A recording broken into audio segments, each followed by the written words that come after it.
Okay, this is going to be the recording for the musculoskeletal lecture, and it's going to be the last lecture in this series. I say last lecture, and that's just almost awful because it reminds me of last lecture from Randy Posh. If nobody's ever watched that on YouTube or read the book, I highly recommend it over summer break. But anyway, so this is the last lecture, and not the last lecture by Randy Posh.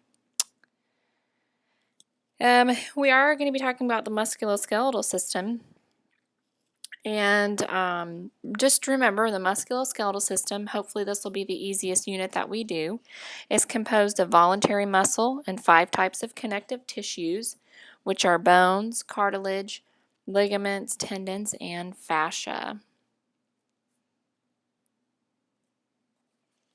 Okay, I've done a little playing around with animation on this lecture, so forgive me if it gets on your nerves. I was just trying to have a little fun and keep your attention. So the first part of the structure of the musculoskeletal system is obviously the bones, because we know that the bones are the framework of our body. If we didn't have bones, well, I guess we'd be like a little blob, maybe a little amoeba or something like that. So we know that bones serve as support, protection of our internal organs. They help us with our voluntary movement, blood cell production, and mineral storage. The bones serve as a point of attachment for muscles that we know are connected to bones by tendons. Bones serve as levers or levers, however you want to say it, for movement of the muscles. We know that bones also have hematopoietic tissue, and they can produce red blood cells and white blood cells. Bones store calcium and phosphorus. And we also know that bones are classified in 2 different categories: as cortical, which is compact and dense, or as cancellous, which is spongy. Okay. Oh, I didn't even give that to you. See how awful that was? Probably shouldn't have played around with the animation so much. Okay, so getting on further into bone, there's, like I said, 2 different types of the microscopic structure. There's a picture, figure 62-1. That's going to be page 1569 in your book. And that is really a really good picture demonstrating what we're talking about here. And it'll have the different systems on there as well, different parts of the bone. So there's compact and cancellous, and we talked about that just a little bit on the previous slide. Compact, dense and organized. It's composed of osteons with the basically the Haversian system, lamellae, caniculi. I'm going to have like the worst time pronouncing all these, especially after I've already been working for however knows how long. But anyway, canaliculi and lacunae, and the cancellous is going to be composed. It lacks the organized structure that the compact bone has, but this is where the red and the yellow marrow is going to come from, okay? So those Haversian canals, those canals are going to run parallel to the bone, and they contain blood vessels that travel to the bone's interior from the periosteum. Lamellae, that it's characterized mature bone, and it has concentric rings. And the canaliculi are smaller, that has smaller canals in it, extending from the Haversian canals to the lacunae. And I think I have a picture here. Let me see. Okay. So this isn't in your text, but I was having trouble just visualizing whenever I was reading, and I didn't feel like was a really good picture in the text. So as I often like to do for you guys, I try to find different pictures. So as you can see, the rings here, the lamella, which are rings, okay, and then the lacuna, which are those like the little black spots on there, and then you have the system that runs through there, okay? So let me see what else we've got here that I can explain.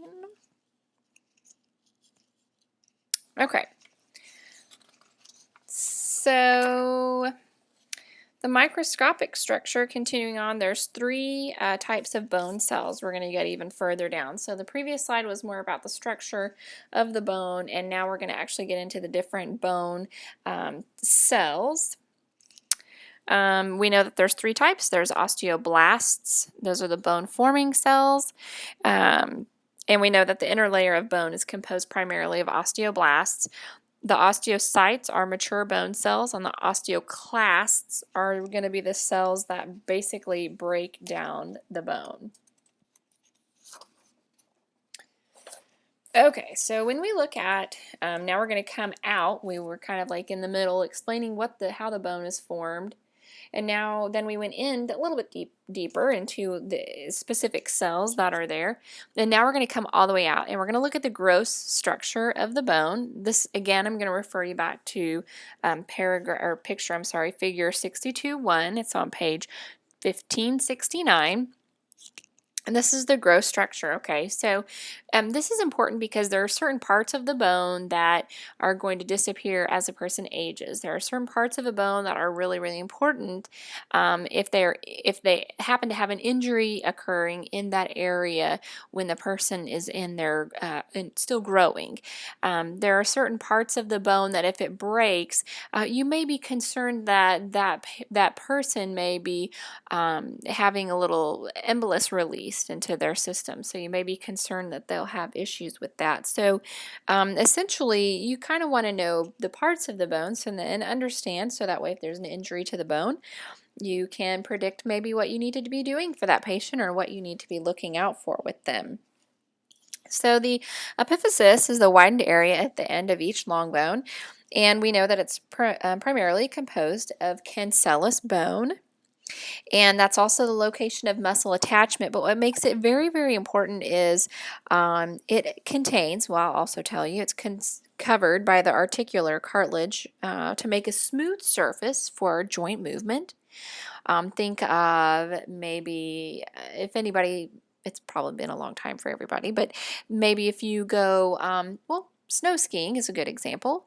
So say that you're going to go snow skiing, but you had some sort of damage to the bottom of your board or to the bottom of your skis, and so that's going to create more friction and rough. So obviously when bone is moving, you want it to be nice and smooth, so there's some articular cartilage. We'll go into that further later on.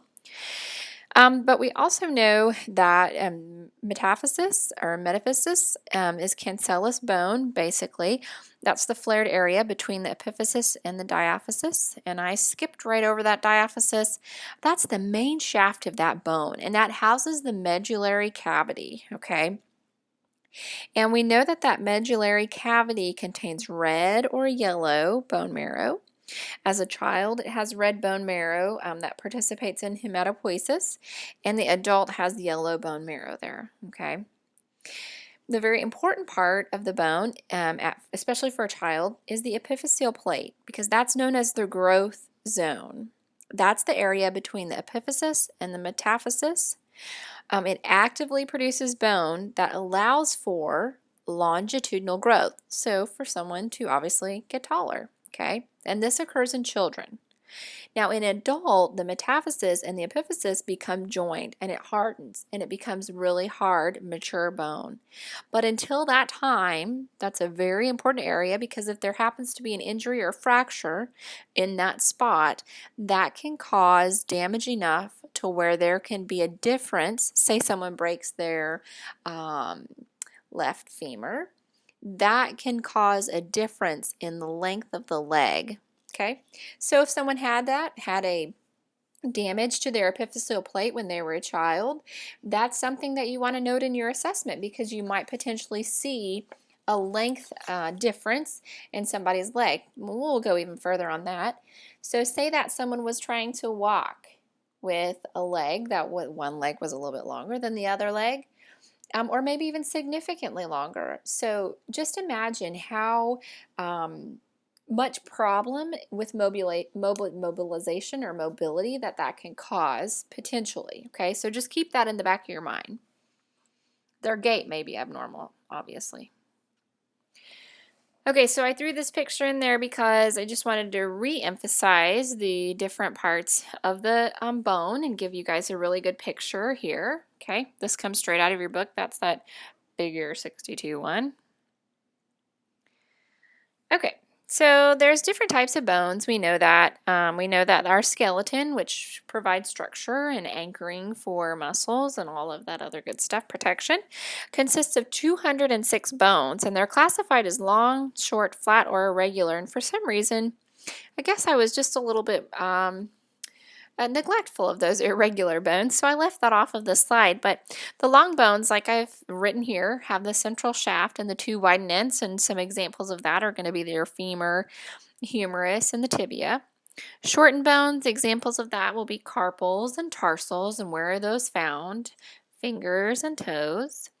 Flat bones, that's going to be like your ribs, your skull, scapula, and sternum. And then those forgotten irregular bones off the slide there, sacrum, the mandible, and even remember those ear ossicles that are in your inner ear or middle ear. Okay, this would be a blank slide. I have no idea what's going on there. Oh, surprise. Okay, joints. Okay, so joints are obviously in the musculoskeletal system. It's very important because that is the place where ends of the two bones are going to meet and move. And we talked a little bit about this because you really don't want irregular or hard bone on hard bone. So you've got to have some way to reduce that friction. And the most common joint, that's what we're going to have here, is a synovial joint. And that joint is basically enclosed in a capsule of fibrous connective tissue lined by a synovial membrane that secretes thick synovial fluid that acts as a lubricant. Okay, so we don't just necessarily have bone on bone moving, you have a joint. And a good example or a good picture of this is going to be 62-4, figure 62-4. I'm turning over there now, I think, and I can't find it. Oh, okay, so those are the different types of joints there in 62-4, so definitely need to know those. But these synovial joints, that synovial fluid is going to provide enough lubrication and so it reduces that friction. So that's essentially what a joint's going to do for you. Now in that figure 62-4, you are going to have to know those different types of joints. You should have had a pretty good introduction to that in either your anatomy and physiology or into level 1. But that's great pictures there, great examples of things that are moving. So definitely visit that. Okay, obviously I'm playing with the slides again here. Cartilage. Cartilage, another part of that musculoskeletal system, and I have no idea why, but for some reason, whenever I think of this cartilage, there's two things that pop into my mind. There's, first of all, the cartilage, maybe, I think it's probably popular now, but I know that whenever I was younger, it was kind of like the new thing to actually pierce the very top part of your ear, so I always remember like cartilage and if that would hurt. I never did that, but anyway, so cartilage, let me actually put some words up there for you, is rigid connective tissue. Remember we had those 5 initial types of connective tissue that are composed in the musculoskeletal system. And so it's the rigid connective tissue in the synovial joints that supports soft tissue and provides articular surface for joint movement. Okay, so you don't just have bone on bone, you have cartilage there as well. There's also cartilage located in the epiphyseal plate. Excuse me, goodness, I've just had a big dinner, I guess.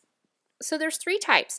The hyaline, which is going to basically be found in your trachea, bronchi, nose, epiphyseal plate, the articular surfaces of the bone. There's that elastic cartilage that people were piercing, and I guess people still do. The ear, epiglottis, and larynx.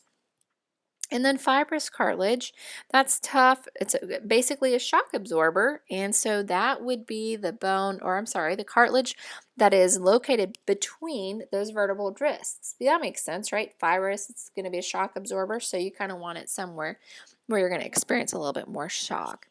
So we know cartilage is going to protect underlying tissues, and it's also considered, and this is very important, avascular. So think about that. If you have a substance in your body and it's avascular, and we know that cartilage can disintegrate, people can lose their cartilage over time, how does that cartilage heal if it doesn't have any type of nourishment source, okay? So essentially it's going to heal. It receives nourishment from synovial fluid, okay? And it's going to heal very slowly because that's the only way it gets nourishment in order to heal. Wow. All right, muscle. We're moving on to the muscle. So there's 3 types. Very important, and I'm sure that being in level 2, if you guys are there now with OB or childbearing, you may have studied a few of medications that are going to affect the smooth muscle, and you may have also studied a lot of medications that are going to affect different muscles throughout the program, okay? So it's very important. It's a very important concept to learn. There's 3 types: cardiac, smooth, and skeletal. Keep doing that. It's really bad. The cardiac, we know, is striated, and it's involuntary. That smooth muscle is non-striated. It's also involuntary, and that skeletal muscle is striated and it's voluntary. Cardiac muscle, where is that going to be found? It's a dead giveaway. It's found in the heart. That smooth muscle is really important because we know there are a lot of medications out there that acts on smooth muscle. And it is found generally in the walls of hollow structures, such as, very important, your airways, okay? A lot of medications that affect the smooth muscle in your airways. For example, an asthmatic, your arteries, GI tract, the urinary tract, bladder, uterus. There's probably a few that you can name now for that uterus. And we know that smooth muscles have neuronal and hormonal influence, okay? So if it's the best example for you to use, go ahead and think back to the uterus and think of the neuronal and the hormonal influence that smooth muscle is going to be receiving, okay, from those influences in order to act. And skeletal muscle, well, that's neuronal stimulation, so it's got a little neuron coming in there. We studied that a couple of weeks ago, which provides the stimulation for contraction, okay? And here I have outlined for you the skeletal muscle structure.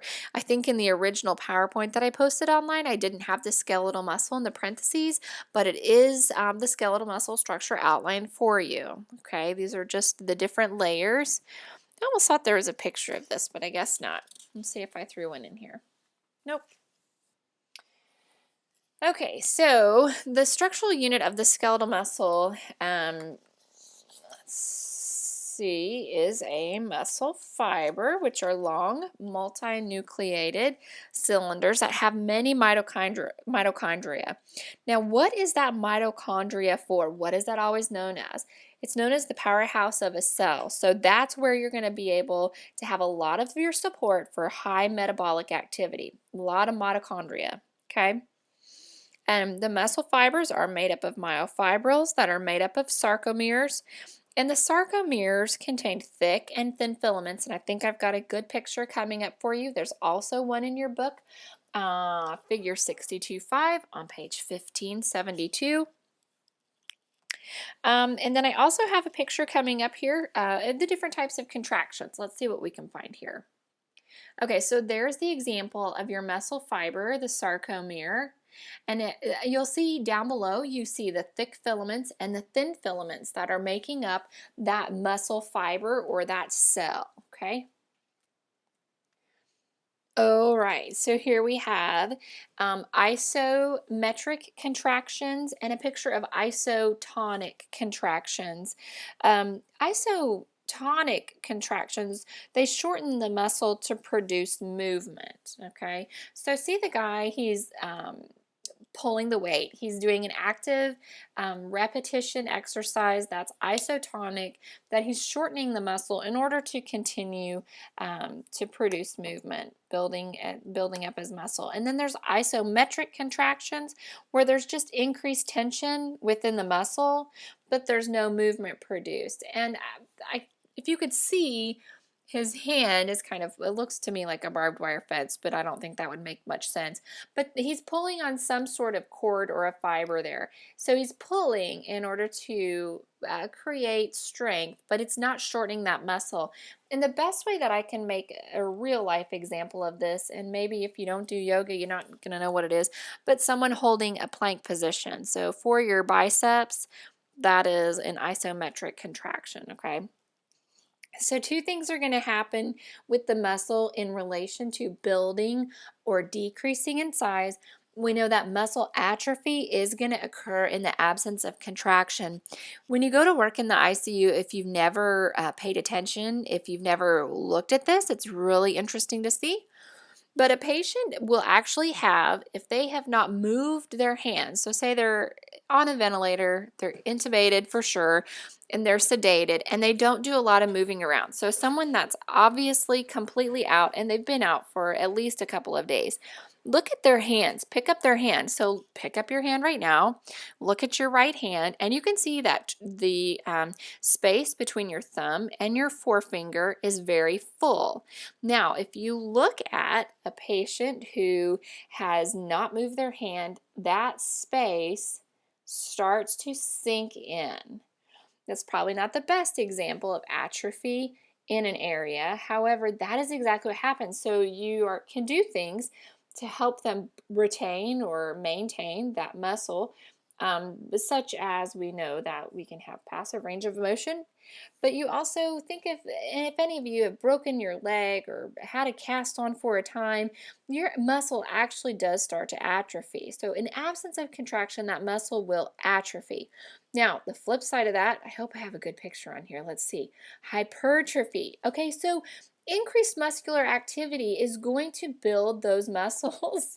So this poor guy has obviously done that. He has participated in muscular hypertrophy. I just really wanted to give you guys some really good pictures for examples for this. But anyway, muscle hypertrophy. Hopefully we'll all get that right on the test. Okay, so how is that muscle going to move? We know that there is a neuronal influence for the skeletal muscle, so we know that somehow that neuron has got to come in. So we know skeletal muscle fibers require nerve impulse to contract. There's a neuromuscular junction. Don't make it hard on yourself. Just break down the words. Basically, that's the connection there between the nerve cell and the adjacent muscle cell, okay? The nerve fiber and the skeletal muscle fiber it stimulates, so that meeting there is called a motor end plate. And there's the basic process here. So you have on your neuromuscular junction, make sure I didn't leave anything out for you guys before we continue on here. Okay, so the whole process here, you have acetylcholine that's released from presynaptic neuron that diffuses across that neuromuscular junction. That's a misspelling, I apologize. Binds with the receptor on the motor end plate of the muscle. The sarcoplasmic reticulum is going to release calcium, and those myofibrils are going to contract. Important to note here, calcium is involved. We know that calcium is incredibly important with muscle contraction. I can't remember if you guys participated in that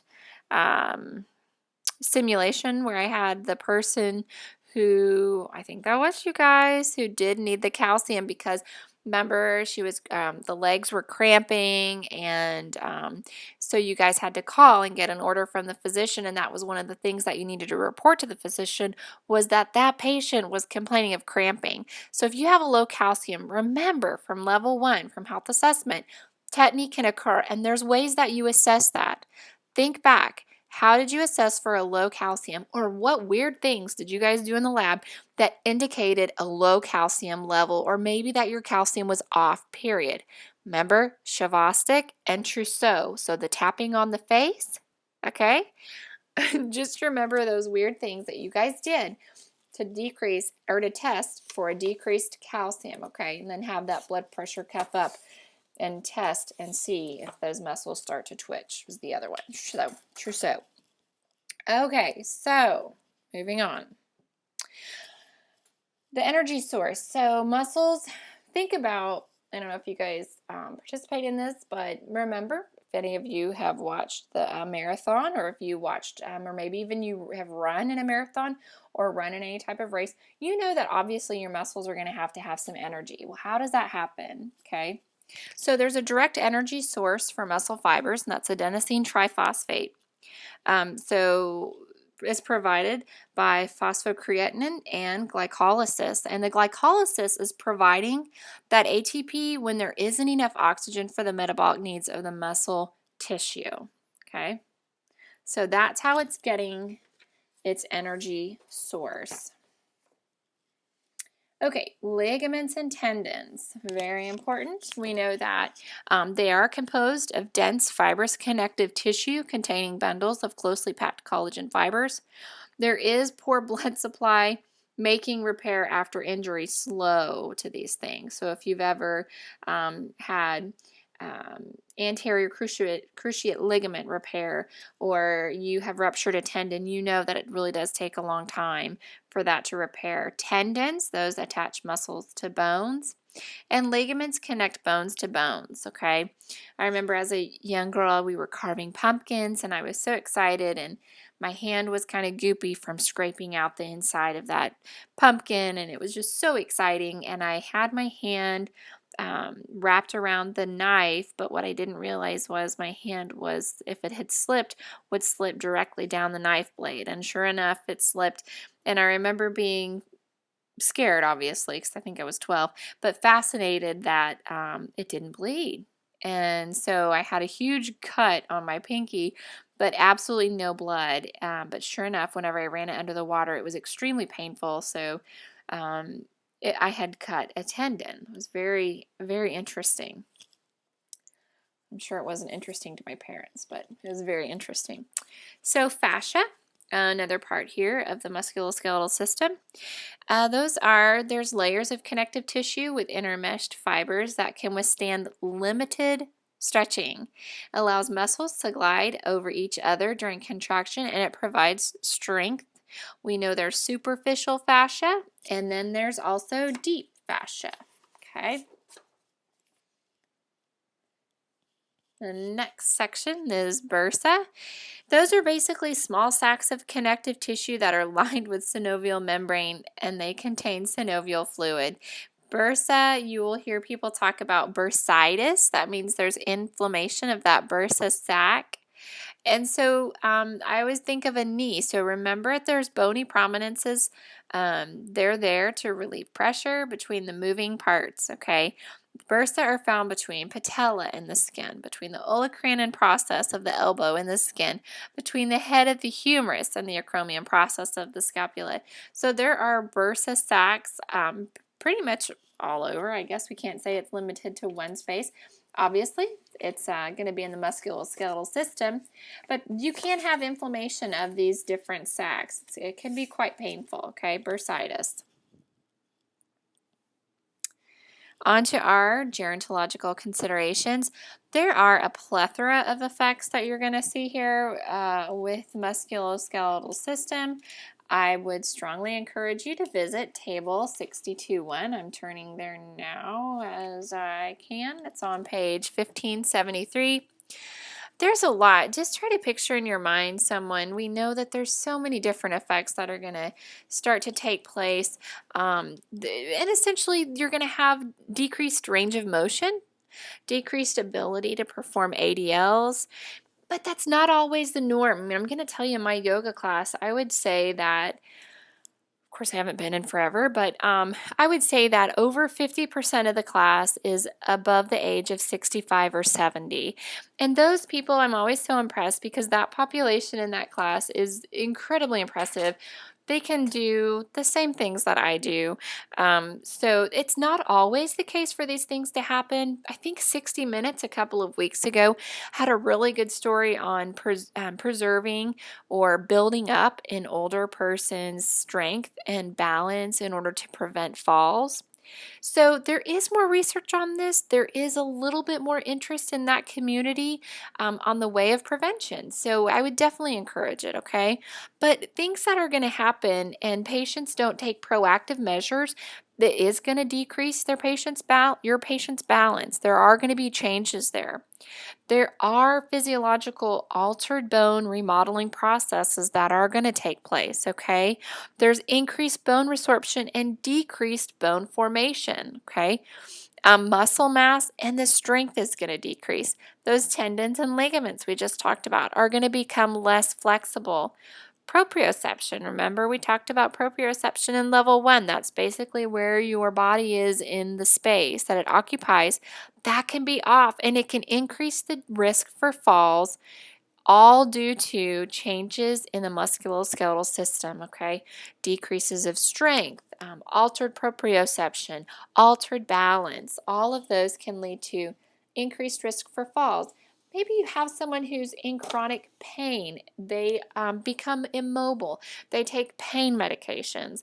All of that is going to have an effect. So we're going to move on to the assessment of the actual musculoskeletal system now that we have a very thorough understanding. In your subjective assessment, make sure that you really look at that past health history. You're going to ask about past health problems that may have an effect upon the musculoskeletal system now. Do they have diabetes? Have they had polio, parathyroid problems, neuromuscular disabilities, soft tissue infections? All of those things that you don't really consider are going to have an effect on the older individual or even a younger individual's musculoskeletal system we have to be paying attention to. Medications, all prescription and over-the-counters. Ask specifically about taking medications to reduce any pain or discomfort with the musculoskeletal system.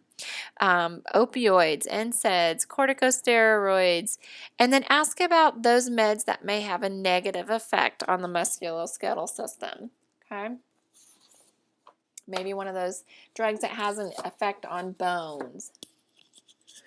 Ask about surgeries. Have they had any hospitalizations, especially for musculoskeletal injuries that have maybe required surgical procedures? How long were they in the hospital? What took place when they were in the hospital? Okay. On to the favored functional health patterns. Health perception, health maintenance. We're going to ask them and we're going to inquire about a normal body weight. We know that increased weight in an individual puts a lot of stress. Oh my goodness, I haven't caught up on these PowerPoint things. Hang on, guys. Sorry. That was like total loser-like here. Okay, we're caught up. Okay, so we know that an increased, what's so funny as I was flipping my pages here, we know that increased weight is going to put stress on those muscles and joints. We know that. So that's why we really push for individuals to maintain a normal, healthy body weight.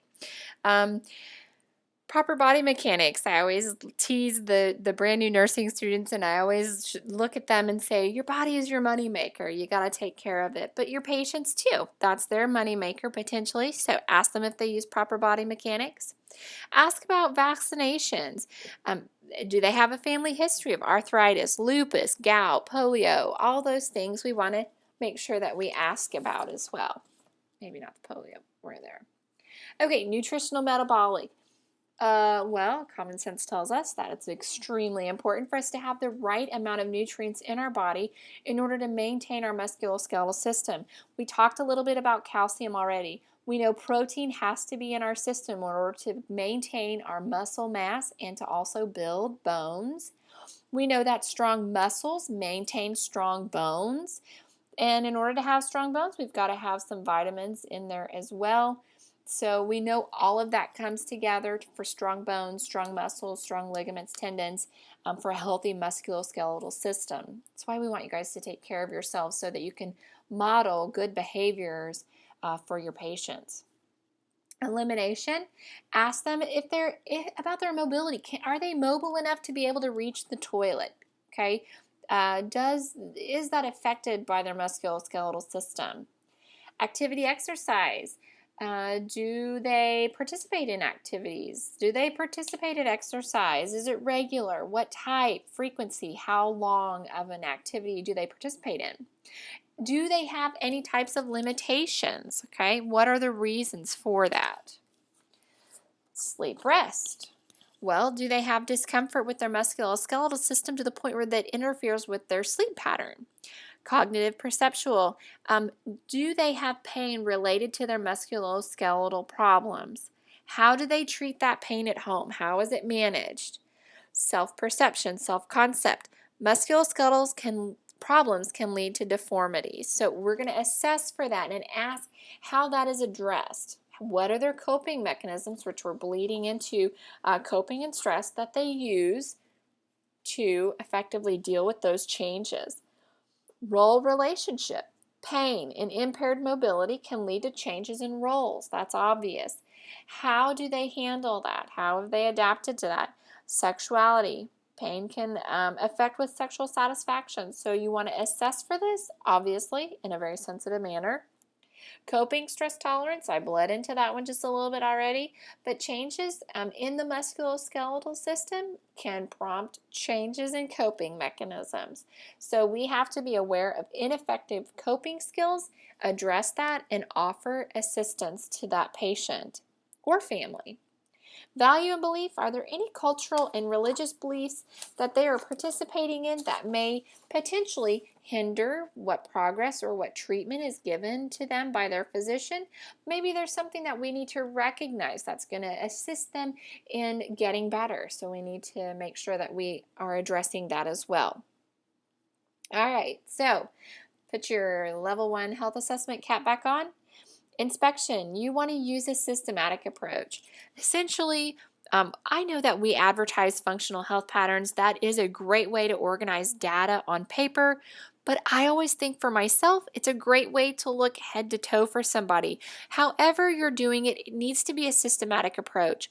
You need to look for differing colors in different areas, scars, signs of a previous injury or surgery. If you looked at me, you'd see that I have a very large scar that runs almost the entire length of both sides of my pinky finger, where I almost tried to cut it off. So things like that you want to look for, okay? Their general body build. Remember, there was that starred item on your health assessment checkoff. You had to make sure that the shoulders were equal in contour and height. Well, that was a musculoskeletal thing, okay? Those little things we want to pay attention to. Muscle configuration, symmetry of the joints. Maybe there's atrophy somewhere. Maybe it's hypertrophied. We want to pay attention to those things. Any type of deformity, nodules or masses, discrepancies in limb length. We talked about that earlier. And muscle size. I was really tempted to put a picture. The one picture of the NBA player that broke his leg, but it's not NBA, I'm sorry, the March Madness player, but I thought better of it, so I didn't put that on here. Okay, palpation. Well, generally you want to warm your hands, especially if you have an older person that you're assessing. Proceed in a systematic method, deep and light palpation, and you definitely want to pay attention to any areas that are of concern. If it's painful, maybe you want to save that area for last. Motion, we know that there's active and passive range of motion. There's a goniometer you use for musculoskeletal problems if you're finding that they can't, maybe one arm flexes all the way up and then the other arm doesn't. So you want to measure the differences in that angle of that joint. I have written here table 62.3, so let me turn there and see. 62.3. Oh, yes. Those are all those movements of the joints that you can do with your range of motion. I'm sure you guys remember that. If you look at table 62.7, you're going to see an individual scoliosis, and we'll get into that just a little bit further as well. But when we're talking about shoulder height, do you see a difference there with that? So that might be something you want to pay attention to, okay? Muscle strength testing, you're going to grade the strength of the individual muscle or groups during contraction. See table 62.4 for that. Talks about the scales there. 0 is no detection of muscular contraction. 5 is active movement against full resistance without evident fatigue. That's normal muscle strength. Hopefully that's all of us. So that would be a range of 0 to 5 that you're going to be able to give your patients. Say a patient had had a stroke. They may have 1 on their right arm and they may have 5 on their left arm, okay? Those are things that we need to pay attention to. Measurement, we talked a little bit about limb length, so maybe you need to have a measurement of the differences in the legs, okay? Maybe it's differences in arms. And then if you have muscle atrophy, you can also measure for that.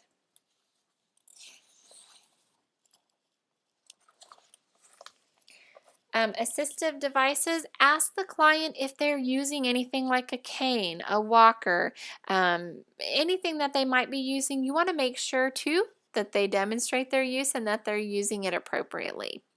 Scoliosis, that is what we were talking about in figure 62.7, the lateral S-curve of the spine. This is so vitally important because if you look at the individual in the picture, I don't know what her percentage that she is off, but it does look like it's significant. But if you have a significant percentage of deformity, if it's greater than 45 degrees, it can affect your lung and your cardiac function. I know it sounds a little odd, but when you think about the anatomy and physiology of our bodies, think about where the heart is, and if that squishes that area, there's very little room for your lungs to expand and for your heart to evolve as well, for your heart to function. So essentially that the bones forming the S-curve can squish the heart and lungs, okay? Very important. We know also that there's a lot of people going around with chronic pain, and sciatica is something that you'll hear a lot of people complaining about in the hospital. That's leg pain. And there's a positive result if the patient complains of leg pain along the distribution of the sciatic nerve, which we know runs down the legs, on the back of the legs. It's indicative of nerve root irritation from the intervertebral disc, prolapse, and herniation. Very important. Some people have surgery for this, some people do physical therapy, some people do steroids, so a whole slew of things that people can do for this. But it can lead to chronic pain, so that's definitely something you need to assess for. All right, so how are we going to figure out what's going on with all these people, okay? Okay, I'm also going to make sure that you guys look at 62.6. This class is, in some ways, it's incredibly small in the readings that you do, but when we get to something like this, it like blows up really fast. So these are different abnormalities that are more on the common side that you're going to find with musculoskeletal system. Just read down those. Maybe you know somebody who has torticollis, or maybe you know somebody who has ganglion cysts. A lot of people have those that are either drained or removed. So there's a lot of things in there, so just kind of eyeball that. So the diagnostic studies, there's a lot of these. The most common one that you're going to find is an x-ray. Almost all of us have had at least one x-ray in our lives. That provides information about bone deformities, joint congruity, bone density, and calcification of soft tissue. Something really cool, if you've never seen it, it's kind of fun, maybe you can find a YouTube video on it, is arthroscopy. They take a little bitty scope in there. I thought we had a picture of it here in our book. We do. It's on page 1581, figure 62.8. It's really cool to watch. You stick a scope in there in that joint. A lot of times it's a knee joint, and they just go around and they look, and they can trim stuff out of there. If there's a meniscal tear, they can just chew that out of there and suck it out of the joint. So it's very, very interesting to watch, and it's usually done, well, it's always done under an anesthetic. Arthrocentesis, exactly what it says, joint aspiration performed for synovial fluid analysis. And when you go under that little area that talks about arthrocentesis, it also talks about what that synovial fluid is supposed to look like. It says normal synovial fluid is transparent and colorless or straw colored. Should be scant in amount and of low viscosity. Fluid, this is interesting. Fluid from an infected joint may be purulent, imagine that, and thick or gray and thin. Okay, in gout, the fluid may be whitish yellow. Okay, very important. So look on there, table 62.7. The most important things that you're going to find are what we've talked about already. MRIs are really important. We've touched on those before in the neuro section. CTs are really important as well. DEXA scans can be very important. That's going to measure your bone mass. Let's see. Let's see if there's anything else that I really... Look at that mineral metabolism on page 1579. Talks about calcium, phosphorus, alkaline phosphatase. So look at those. Very important. EMGs. If you've never had that done, that's kind of interesting, where they'll put some small needles in there and test the actual electrical activity going through the muscle. We also touched on that in the neuro section, so that's kind of coming over to us.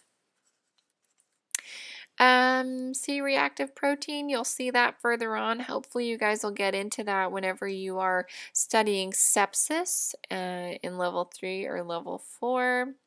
Not so important now to memorize that, but C-reactive protein is pretty darn important for those of us in the nursing world. Markers of muscle injury, creatinine kinase. Definitely pay attention to this one. You're going to have a high CK for any type of muscular injury. Say that you have a heart attack or MI, myocardial infarction. Infarction essentially means that there's not any supply of nutrients or oxygen coming into that muscle. The muscle is dying. You see a lot of commercials that say time is muscle, and that's what they're talking about. But you're also going to get an increased CK for certain metabolic disorders or certain things that can happen through disease processes. So it's really important. Like, you may have someone who passed out and laid on their arm for so long. They're going to have, because they've laid on their arm and disrupted the blood flow to those muscles, they're going to also have a high CK, okay? Patients with malignant hyperthermia, you don't have to know this. This is just information for you. But patients with, say, malignant hyperthermia, they have a reaction to anesthetics. They also, that's the one thing that you know that that patient is having a reaction, is because you draw a lab and they've got a high CK. So it's important. Okay. So I think that's about it. Let me see.